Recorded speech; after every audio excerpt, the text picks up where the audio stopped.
Hello दोस्तों। सबसे पहले आप सभी को दीपावली की हार्दिक शुभकामनाएं। और हमने क्या, मैंने साथ में प्रोडक्शन फंक्शन की भी वीडियोस आपके लिए डालना स्टार्ट कर दी है। ठीक है ना। थोड़ा देखो टाइम थोड़ा कम मिलता है, सुबह से ऑफलाइन बैचेस में लगे रहो और देन रात को या कभी दिन में थोड़ा टाइम मिलता है, तो हम फिर वीडियो आपने देखा होगा ना, एक ही वीडियोस को मैं पार्ट्स पार्ट्स में जोड़ के बनाता हूँ। ठीक है, इसीलिए बनाता हूँ क्योंकि एक बार में पूरा टाइम नहीं मिल पाता। ठीक है ना। हमने फिर भी इसके 6 मतलब स्टैट के हमने 6 चैप्टर हमने अच्छे से निपटा रखे हैं, इतना तो आपको पता ही है। और ये चैप्टर नंबर 7 चल रहा है, जिसका भी शायद पार्ट नंबर 2 है हमारा चल रहा है। ठीक है, जो है आवृत्ति चित्र यानी आयत चित्र, बहुभुज और तोरण वक्र, जिसको हम ओजाई भी बोलते हैं। जिसमें से आयत चित्र तो मैं निपटा चुका हूं। अभी हम बात कर रहे हैं बहुभुज की और फिर बात करेंगे तोरण की। तो ये वाला जो चैप्टर है ये भी कंप्लीट हो जाएगा हमारा। क्लियर है। तो कोशिश है आपके पेपरों तक जितने चैप्टर निपटा सको जल्दी से करा दूं। ठीक है। वैसे मेरा खास मानना है कि मैं मीन मीडियन जो सॉरी मीन वाला जो मेनली आ रहा है, शायद मीन और मोड भी आ रहा है ना, तो मैं उसको निपटा दूं सबसे पहले। अगर वो निपट जाते हैं तो ज्यादा बढ़िया रहता हमारे लिए, है ना। ये तो फिर भी बच्चों वाले चैप्टर्स है सारे, उसमें कैलकुलेशन प्लस फॉर्मूलाज हैं मीन और मोड मीडियन मोड वाले में ना। चलो तो फटाफट चलो उसको निपटा देते हैं जो भी होता है। ठीक है। अगर टाइम लगेगा तो मैं पहले इसके बाद मीन वाला चैप्टर बना दूंगा, अगर नहीं मिला टाइम तो पहले जो एक रह रहा है बीच में छोटा सा चैप्टर, ठीक है, रेखीय ग्राफ वाला, उसको बना दूंगा बिंदु वाला, और देन उसके बाद ही मीन पे आ पाएंगे। ठीक है। तो आज हमारी कितनी डेट हो गई है? आज 24 तारीख है ना। 25 26 तारीख 29 को पेपर है शायद। चलो तो आप भी लिखिए साथ साथ में। तो बहुभुज या आवृत्ति बहुभुज क्या होता है? बहुभुज या आवृत्ति बहुभुज की अगर हम बात करें, इसको हम फ्रीक्वेंसी पॉलीगन कहते हैं या पॉलीगन बोल सकते हो आप। तो उसने बोला आवृत्ति बहुभुज एक रेखीय चित्र है। वो तो हमें भी पता है बेटा, एक रेखीय चित्र है यानी रेखा के थ्रू बनता है, जिसकी रचना आयत चित्र, जो आयत चित्र होता है ना, जो आपने बनाए भी हिस्टोग्राम बनाए हैं, के आयतों के सीड्स, जो आयत आयत चित्र आप बनाते हो, हिस्टोग्राम बनाते हो, उसके सीड्स के मध्य बिंदुओं को सरल रेखा में मिलाकर की जाती है। यानी क्या कह रहा है, आवृत्ति बहुभुज एक रेखीय ग्राफ होता है, रेखीय चित्र होता है, जिसकी रचना आयत चित्र जो आप बनाते हो, जो आप आयत चित्र बनाते हो ना इस तरह से, ये ऐसे फिर ऐसे ऐसे कुछ बनाते हो, तो जो आयत चित्र बनाते हो उसके आयतों के सीड्स के, सीड्स ही है, इसके मध्य बिंदुओं के, यानी हर किसी के मध्य बिंदु के, यानी जो भी है मध्य बिंदुओं को मिलाने से को सरल रेखा में मिलाकर की जाती है। लेकिन इसकी रचना आयत चित्र के बिना भी की जा सकती है। जरूरी नहीं आप पहले ये पिलर्स बनाओ, नहीं नहीं ऐसा जरूरी नहीं है। बिना पिलर्स बनाए भी इसकी रचना की जा सकती है और पिलर बना के भी की जा सकती है। तो हम इसमें 2 क्वेश्चन करेंगे, एक विद पिलर यानी विद हिस्टोग्राम और एक विदाउट हिस्टोग्राम। क्लियर हो गया। तो पहला जो हमारा उदाहरण वो प्राप्तांक मैंने इस तरह से लिख दिए और विद्यार्थियों की संख्या भी लिख दी। इसको इसी को ही मैं बना दूंगा। पहले मैं इसको बनाऊंगा किसके अकॉर्डिंग, विद हिस्टोग्राम, और फिर इसी क्वेश्चन को मैं करूंगा विदाउट हिस्टोग्राम। तो फटाफट से क्वेश्चन उतार लीजिए आप भी, मैं इसको मिटाने वाला हूं और देन फिर बनाते हैं। ठीक है। तो ये क्वेश्चन है आपका जो मैं करने वाला हूं, पहले फटाफट से कर लीजिए और कॉपी में एक एक क्वेश्चन जरूर होना चाहिए ताकि पेपर के टाइम पे इनको देखे तो जल्दी याद आ जाए कि हमें करना क्या है। ठीक है ना। तो आप भी बनाना स्टार्ट करिए। विद्यार्थियों की संख्या मैंने एक तरफ लिख दिया, एक तरफ मैंने प्राप्तांक लिख दिए। क्लियर हो गया। साथ साथ में बना लीजिए। अब स्टार्ट करते हैं अपना क्वेश्चन।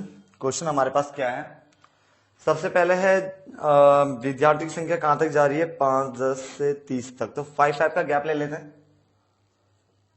5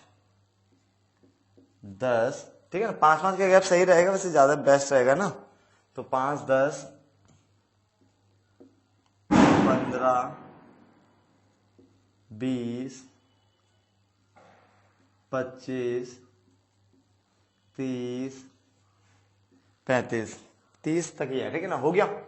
उसके बाद इस तरफ मैं प्राप्तांक लिख लेता हूं, 0 10 20 30 40 50 60 70, चलो आगे तक खींच दिया मैंने। ठीक है ना। अब देखते हैं 0 से 5 पे, 0 से 10 पे 5 है तो 0 से 10 पे 5 5 ये रहा। ठीक है ना। सपोज करो इस तरह से मिल रहा है। ठीक है ना। स्केल का यूज जरूर करना, आपको बोला हुआ है मैंने। तो ये 5 हो गया। उसके बाद 10 से 20 पे 12, तो 12 तक जाना है। 10 से थोड़ा सा ऊपर कर लेते हैं, ये हमारा 12 हो गया। ठीक है ना। तो पहला 5, ये 5 था हमारा पहले वाला, ये हमारा 12 हो गया। डन। हिस्टोग्राम तो बनाना आता है ना, बनाओ बनाओ बनाओ। 20 से 30 पे 20 तक जाना है। सपोज करो ये 20 है,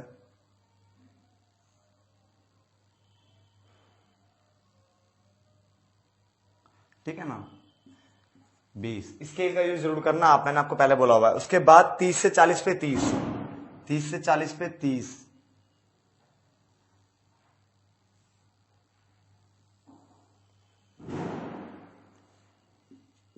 और देन उसके बाद 40 से 50 पे 10, थोड़ा नीचे, और उसके बाद 50 से 60 पे 5,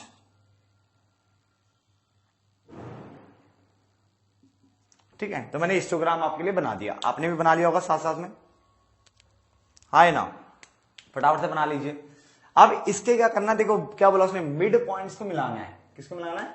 मिड पॉइंट्स को मिलाना है। तो मिड पॉइंट्स देख लेते हैं। देखो सीड्स का मध्य बिंदु मैं ये मान रहा हूं, मध्य ये माना, मध्य ये माना, मध्य ये, मध्य ये, और मध्य ये।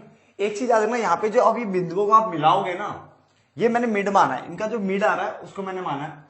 और ये जो मिड बनाओगे ना, इसको आप स्केल से मिलाओगे, याद रखना। फ्री हैंड नहीं होता, फ्री हैंड आवृत्ति वक्र होता है, दूसरा होता है वो फ्री हैंड बनता है। इसको आपको स्केल से बनाना पड़ेगा, ठीक है ना। क्या बनाना पड़ेगा?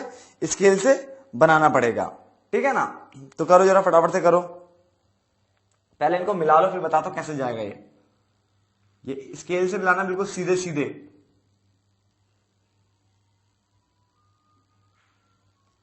अगर आपने हाथ से मिलाया तो फ्री हैंड बना दोगे आप, दिक्कत हो जाएगी। पहले आप इतना बनाइए, ठीक है। मैंने क्या करा, इसके मिड पॉइंट्स को मैंने मिला दिया है। मिड पॉइंट्स को मिला लीजिए फटाफट से।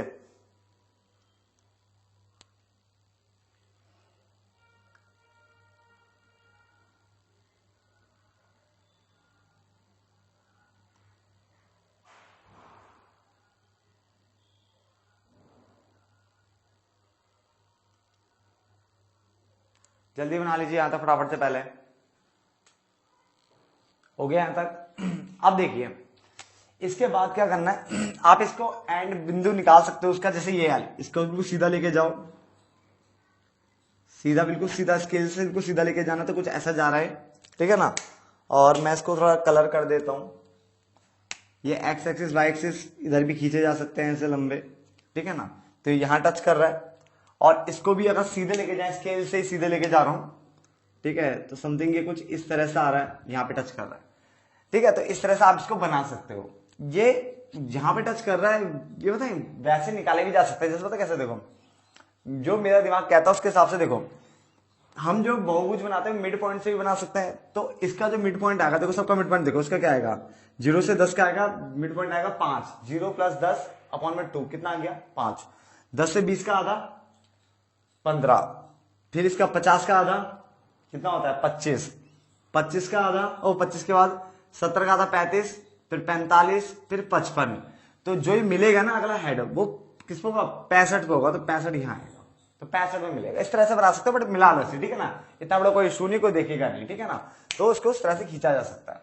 कंप्लीट हो गया, फटाफट से बना लीजिए। अब उसका दूसरा बनाते हैं बिना किसका हिस्टोग्राम की मदद के बनाते हैं।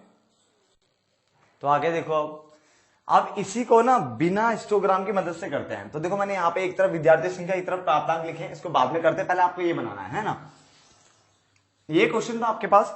अब आप सबसे पहले क्या निकालेंगे, मध्य मूल्य निकालेंगे। क्या निकालेंगे, मध्य मूल्य निकालेंगे। मध्य मूल्य मतलब मिड पॉइंट से होता है। तो मध्य मूल्य कैसे निकालते हैं, देखो यहाँ पे मध्य मूल्य कैसे निकाला जाता है।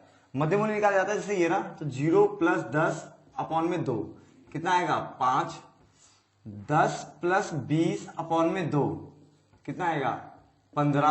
अब 10 का गैप 10 का रख सकते हो वैसे, 25, 35, 45 और 55, ठीक है। चाहे आप निकाल लो, 50 प्लस 60 110, 110 अपॉन में 2 कितना आएगा 55 आएगा।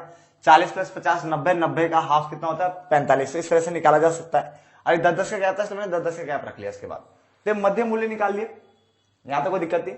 आप भी पहले ये वाली ये बना लो, और उसके बाद फिर ये बनाना है। इसमें मैंने क्या करा, देखो ध्यान से, फ्रीक्वेंसी मेरी मैक्सिमम 30 तक है तो मैंने 35 तक ले लिया, 5 गया।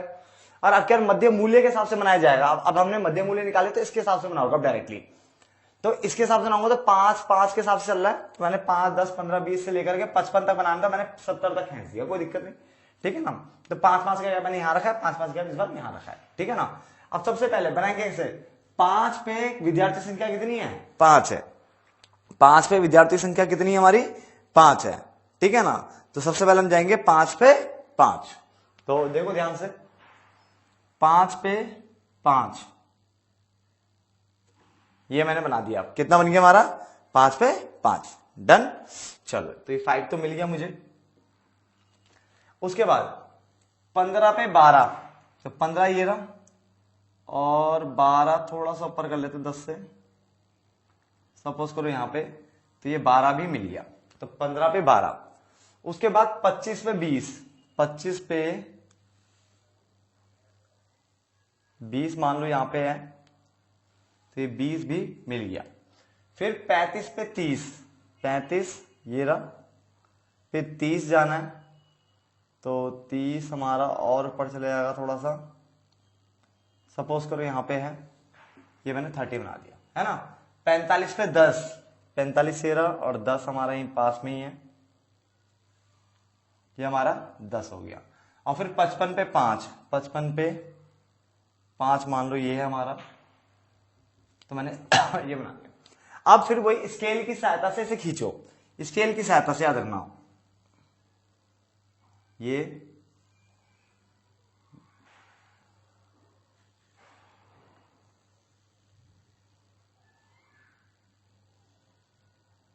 कुछ इस तरह से मेरा ये बन गया, ठीक है ना। और देन मैंने आपको कहा था इसको आप मिला सकते हो, ठीक है ना, इसको आगे खींचा जा सकता है। मैं इसका बेस सही कर लेता हूं मैं, ठीक है। अब इसको खींचेंगे ऐसे, ठीक है, कोई दिक्कत नहीं, डन। तो इस तरह से बिना किसी हिस्टोग्राम की मदद से भी इसको बनाया जा सकता है, समझ में आ गया। तो बिना किसी हिस्टोग्राम की मदद से भी आप इसे बना सकते हो, एक बार चेक कर लेना कहीं मैंने ना गलत बना दिया हो, है ना, ठीक है। तो 5 पे 5, 15 पे 12, 25 पे 20, और फिर 25 के बाद 35 पे कितना है, 30, ठीक है। फिर 45 पे 10 ना, ठीक है, डन। फटाफट से बना लीजिए आप भी इसे। तो आगे बढ़ते हैं। अगला हमारे पास क्या है, अब ये कह रहा है आवृत्ति वक्र, यानी फ्रीक्वेंसी कर्व की बात कर लेते हैं।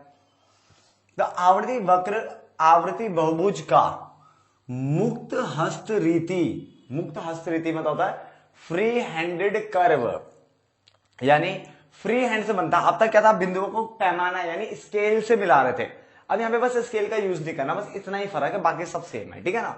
तो मुक्त हस्त रीति से खींचा हुआ सरल वक्र है, अर्थात आवृत्ति बहुभुज यानी जो फ्रीक्वेंसी पॉलीगन बना रहे थे के आयतों के शीर्ष के मध्य बिंदुओं को मिला रहे थे, यही सब अब कर रहे थे, उसको पैमाने से ना मिलाकर, यानी आपको पैमाने से नहीं मिला है, अब क्या आपको स्केल का यूज नहीं करना है, आपको अपने मुक्त हस्त यानी फ्री हैंड का यूज करके उसे मिलाना है, तो उसे कहते हैं आवृत्ति वक्र। यानी यहाँ पे सेम सब कुछ कॉपी रहेगा, आप मिड पॉइंट्स निकाल सकते हो, आप डायरेक्ट कर्व बना सकते हो, जो बनाना है, जैसे हमने बनाया था ना हिस्टोग्राम बना के मिड पॉइंट मिलाओ, और उन मिड पॉइंट को ना फ्री हैंडेड कर्व बनाओ, ऐसे फ्री हैंड मतलब हाथ से बनाना है, स्केल का यूज नहीं करना, बस इतना फर्क पड़ेगा। स्केल का यूज मैंने ये नहीं बोला आपको हिस्टोग्राम, तो देखो हिस्टोग्राम तो आपको बनाना पड़ेंगे, पिलर्स तो आपको स्केल से बनाने प्रॉपर में, बट जब वो लाइन खींची जाएगी ना तो वो फ्री हैंडेड होगा, ठीक है। एग्जाम्पल मैंने वही लिया जो हम अभी तक कर रहे थे, इसमें मैं उसी एग्जाम्पल का यूज कर लेता हूँ, ठीक है ना। और फिर मैं कर्व बनाता हूँ, उससे पहले आप बनाइए प्लीज, हिस्टोग्राम से आप बना लीजिए, ठीक है ना, और फिर देखना सही है कि नहीं है। तो मैंने बना दिया है, वही एक तरफ प्राप्तांक लिए मैंने और एक तरफ क्या लिया, विद्यार्थियों की संख्या ली है, ठीक है ना। चलो हिस्टोग्राम बना लेते हैं। सबसे पहले क्या था, 0 से 10 पे कितना था, 5, ठीक है, तो ये 5 हो गया। उसके बाद 10 से 20 पे कितना था हमारा,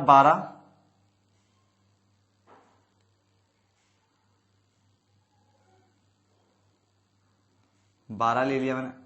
फिर 20 से 30 पे कितना था, 20,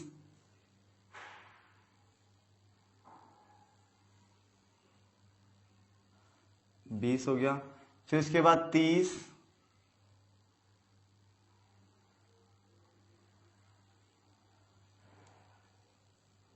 ठीक है ना, 30 हो गया। उसके बाद 30 के बाद क्या था हमारा, मुझे डेटा मैंने याद करा है, आप एक बार देख लो क्या था। 30 के बाद फिर 40 से 50 पे शायद फिर 10 था,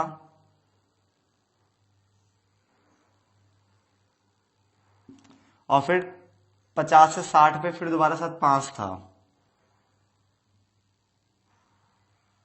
है ना, ऐसा कुछ था डेटा। डेटा कुछ ऐसा ऐसे कुछ था। अब क्या करना होता है, देखो जैसे मिड पॉइंट्स को लिया था आपने, मिड पॉइंट्स मतलब ये आपको याद होगा इस तरह से,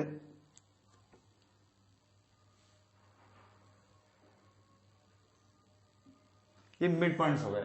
अब इसको फ्री हैंडेड कर्व खींचना है। फ्री हैंडेड कर्व मतलब बिल्कुल ऐसे फ्लो में जाएगा बेटा कर्व, ठीक है ना। तो देखो मैं थोड़ा आगे इसका बेस दोबारा खींच देता हूं मुझे, क्योंकि मेरे आगे जा रहा कर्व बार बार, जरूरी नहीं होता कि आगे जाए, ठीक है ना, बट मेरा जा रहा है, ठीक है। कई बार क्या होता है, यही अगर मान लो बीच में से कर्व स्टार्ट होता है, यहां से मान लो बिंदु स्टार्ट में लगने ऐसे करके, तो यही मिल जाएगा, तो ये अंदर अंदर है ना। तो बिंदु कहीं भी हो सकते हैं, मेरा बिंदु यहाँ है तो उसका यहाँ तो झुकूंगा ना, नीचे आगे तो जाएगा जाएगा। तो फ्री हैंड में लेके जाने वाला उस कर्व को मैं, ठीक है। आप भी फ्री हैंडेड कर्व बनाना बेटा, बिल्कुल हाथ से, बिल्कुल हाथ से बनाना है ऐसे ही, ठीक है। इसमें स्केल का यूज नहीं करना है, ठीक है ना। तो ये हाथ से बनाया है, मतलब हाथ से जो बनता है ना, फ्लो में बनता है, इसको कहते हैं यहाँ पे ये आवृत्ति वक्र होता है, फ्रीक्वेंसी कर्व होता है। बट अगर मैं इसको स्केल से सीधे सीधे ऐसे ऐसे ऐसे खींचता तो ये फ्रीक्वेंसी पॉलीगन हो जाता है, यानी बहुभुज हो जाता है। क्लियर हो गया ना। बना लो फटाफट से भी, फटाफट से बना लीजिए, ठीक है। मानता हूं मेरे से ज्यादा अच्छे कर्व आपके बन रहे होंगे, मैं बता रहा हूं, आपके पास कॉपी है, पेन है, आराम से स्केल आपने पॉलीगन के लिए बहुभुज के लिए यूज किया होगा। बट यहाँ पे क्या है, आपको फ्री हैंडेड बनाना था, आप भी देखो कोशिश करो बनना चाहिए फ्री हैंडेड, है ना। और बुक से भी क्वेश्चन कर लो, बुक में बतेरे क्वेश्चन है।